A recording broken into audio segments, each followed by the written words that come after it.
We have surveys that have been done by Transparency International Africa, in which they rank all the various countries in the world on a corruption index, and without fail, African countries make up the bottom half of the most corrupt countries. And troublingly for South Africa, we seem to be dropping in the rankings. It's really in the last 15, 20 years that the recognition has come through of the devastating human rights consequences of corruption. Corruption is not a victimless crime. Huge quantities of public resources are squandered. If people are stealing money that's meant for the public, that's meant for education, that's meant for electricity, that's meant for basic services that are not being delivered adequately, corruption is theft from the poor. The anti-corruption conference that Konrad Adenauer Foundation, together with its partner Accountability Now, organized was actually to find very pragmatic way of how to deal with corruption. The participants agreed that the most important thing is to actually promote the political will to deal with corruption.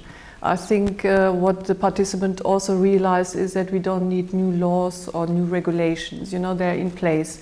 But what we need are politicians that really take this problem seriously and deal with it effectively and implement the laws and regulations. The idea of accountability itself, which is one of the basic elements of the rule of law, means that anybody who's behaving in a corrupt way is in breach of their accountability obligations. So a lot of the work that we have done in Accountability Now relates to dealing with corruption both in the public and the private sector. That impelled us into this collaboration with the Konrad Adenauer Foundation, who have a Rule of Law in Africa program, of which this conference was a part.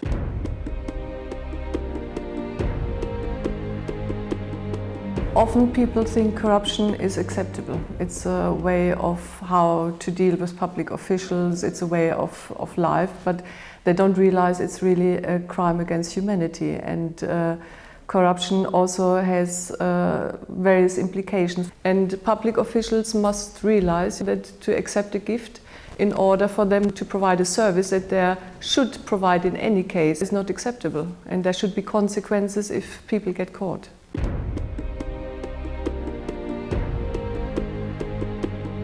Our concern is that government is not taking accountability. Parastatals are not taking accountability.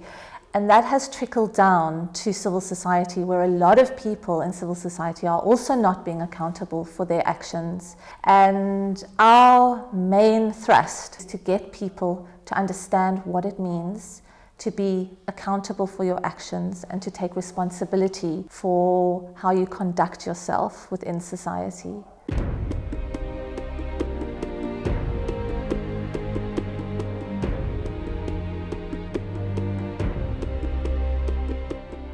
Corruption isn't just a question of what happens to the economy. It isn't just a question of the fact that investors lose confidence in a country which has a lot of corruption.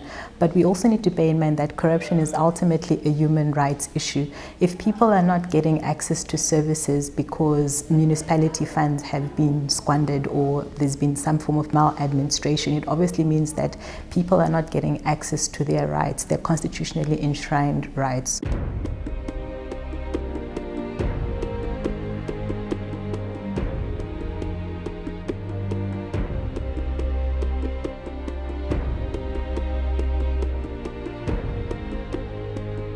The earlier resolutions have to do with recognizing corruption as a crime, illegal and immoral, of countering corruption through effective anti-corruption machinery of state, and introduction of the notion of an anti-corruption ombudsman who assists in incentivizing and protecting whistleblowers.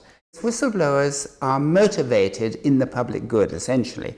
There may be some, but by exception, who have an axe to grind. But in the main, they are honest people who simply want to act honestly. If whistleblowers aren't protected and are not incentivized, they just don't come forward.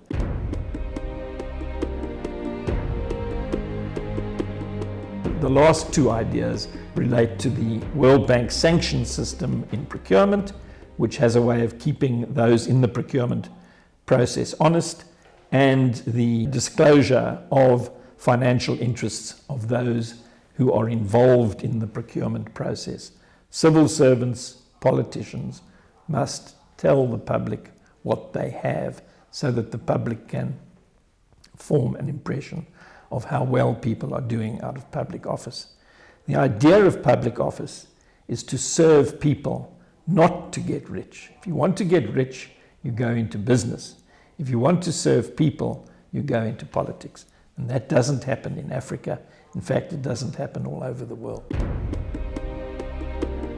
What is needed is every citizen in South Africa or in other countries, they actually need to take responsibility. And if they want to live in a society that is not corrupt, they have to start by themselves. And you also have to be alert. You must not turn a blind eye. You have to take action. You cannot just sit back and say, you know, this is not my problem. This is a kind of problem that the courts, the police, you know, institutions have to deal with it. But I think it starts with everybody.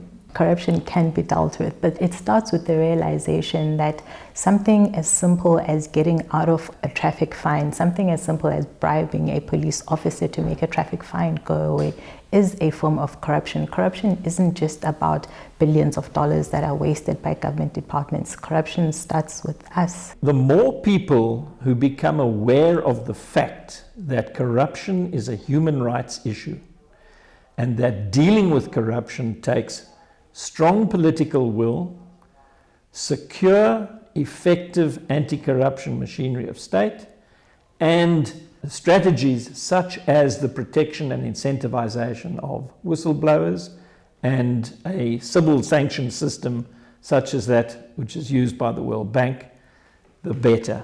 The better for the country, the better for its future, the greater the prospects of peace, prosperity and progress.